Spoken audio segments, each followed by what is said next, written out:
Baik, Assalamualaikum warahmatullahi wabarakatuh. Di kesempatan kali ini, saya Emran Trigistanto akan menjelaskan peran sistem operasi dalam perkembangan teknologi komputer. Materi pertama yaitu konsep sistem operasi berdasarkan peran dan definisi. Sistem operasi adalah perangkat lunak yang berfungsi sebagai pengelola sumber daya komputer, mengatur interaksi antara perangkat keras dan perangkat lunak, serta menyediakan lingkungan kerja yang memungkinkan pengguna untuk menjalankan aplikasi.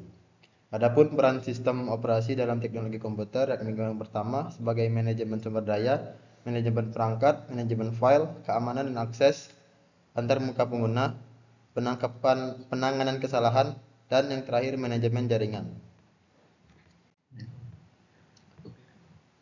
Adapun tujuan dari sistem operasi yakni ialah sebagai keamanan, melindungi data pengguna dan mencegah akses tidak sah ke program penting dan data sensitif.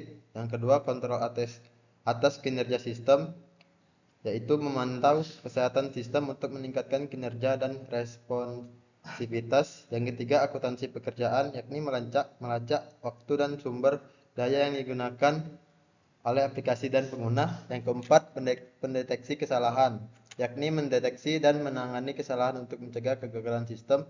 Yang kelima, efisiensi, yakni mengoptimalkan penggunaan sumber daya komputer untuk meningkatkan efisiensi operasional. Yang keenam, kenyamanan, sebagai membuat penggunaan komputer lebih nyaman bagi pengguna. Dan yang ketujuh, evolusi, memungkinkan pengembangan dan pengujian sistem baru dengan fleksibilitas yang tinggi.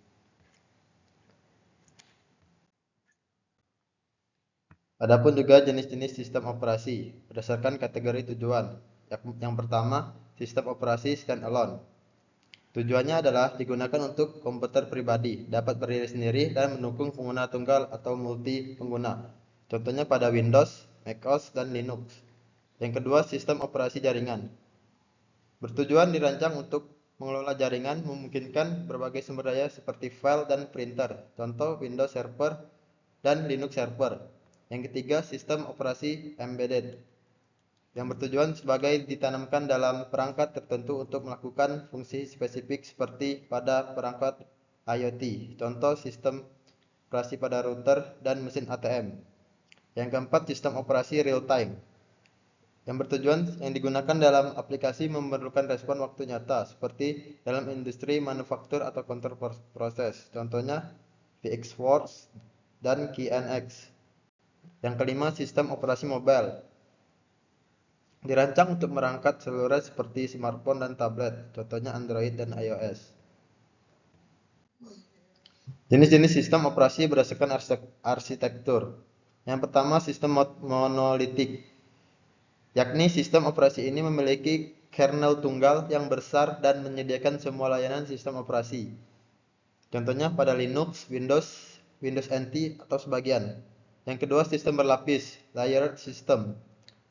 Sistem operasi ini dibangun dalam lapisan-lapisan yang terpisah, masing-masing lapisan memiliki fungsi spesifik. Hal ini memudahkan pengembangan dan perawatan, contohnya pada Unix. Yang ketiga, sistem mesin virtual atau virtual machines. Sistem operasi ini menyediakan lingkungan virtual untuk setiap proses sehingga setiap proses dapat berjalan secara independen dan sumber daya virtual. Contohnya pada JVM, Java Virtual Machines. Yang keempat, sistem berorientasi objek oriented system. Sistem operasi ini menggunakan konsep objek untuk mengelola sumber daya dan layanan. Setiap objek memiliki tipe dan operasi yang didefinisikan. Contohnya pada Amoeba dan Eden. Yang kelima, sistem microkernel. Sistem operasi ini memiliki kernel yang minimalis, hanya menyediakan layanan dasar seperti manajemen proses dan komunikasi antar proses. Layanan lain diimplementasikan di ruang pengguna, contohnya pada KNX dan Symbian. Jenis-jenis sistem operasi berdasarkan lingkungan kerja. 1. Sistem operasi desktop, dirancang untuk komputer pribadi, menyediakan antarmuka pengguna yang intuitif dan mendukung berbagai aplikasi produktivitas dan hiburan, contohnya pada Windows, macOS, dan Linux.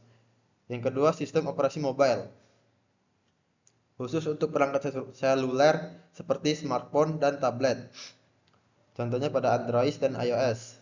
Yang ketiga, sistem operasi server. Digunakan untuk menjalankan server, menyediakan layanan kepada pengguna dan komputer lain melalui jaringan dengan fokus pada kinerja tinggi dan keamanan, contohnya pada Linux server dan Windows server. Yang keempat, sistem operasi embedded. Ditanamkan dalam perangkat dengan fungsi spesifik seperti peralatan rumah tangga pintar atau sistem kontrol industri. Contohnya pada sistem operasi pada router dan mesin ATM. Yang kelima, sistem operasi jaringan. Mengelola operasi jaringan komputer termasuk pengaturan, pengelolaan, dan pemantauan perangkat jaringan.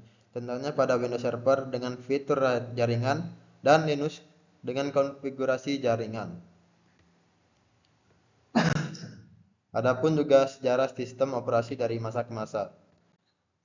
Generasi pertama, yakni pada tahun 1945 sampai 1955. Era awal, komputer masih menggunakan sistem operasi sederhana. Pengoperasian dilakukan melalui pengaturan fisik dan pemrograman langsung pada level perangkat keras, contohnya pada ENIAC. Generasi kedua pada tahun 1955 sampai 1965. Sistem batch. Sistem ini adalah penggunaan sistem batch menjadi populer, memungkinkan pengguna mengirim tugas-tugas secara berkelompok dan menjalankannya secara otomatis. Generasi ketiga pada tahun 1965 sampai 1980. Sistem time sharing. Sistem operasi time sharing memungkinkan beberapa pengguna berinteraksi dengan proses secara bergantian. Generasi keempat pada tahun 1980 sampai tahun 2000-an. Sistem operasi berbasis mikroprosesor. Dengan munculnya mikroprosesor, komputer menjadi lebih ramah pengguna dan dapat digunakan secara pribadi. Sistem operasi seperti MS-DOS dan Apple-DOS mulai muncul. Generasi kelima pada tahun 2000-an sampai hingga sekarang. Sistem operasi modern, perkembangan teknologi dan kebutuhan yang semakin kompleks mengarah pada sistem operasi modern yang canggih. Windows XP, Windows 10, macOS, dan Linux adalah contoh sistem operasi modern yang sering digunakan saat ini.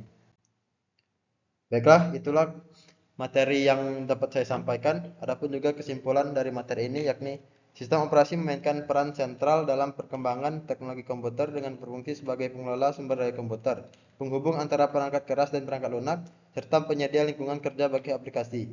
Dalam sejarah perkembangan komputer, sistem operasi telah berkembang dari yang sederhana hingga menjadi kompleks, memungkinkan interaksi yang lebih efisien antara pengguna dan perangkat keras.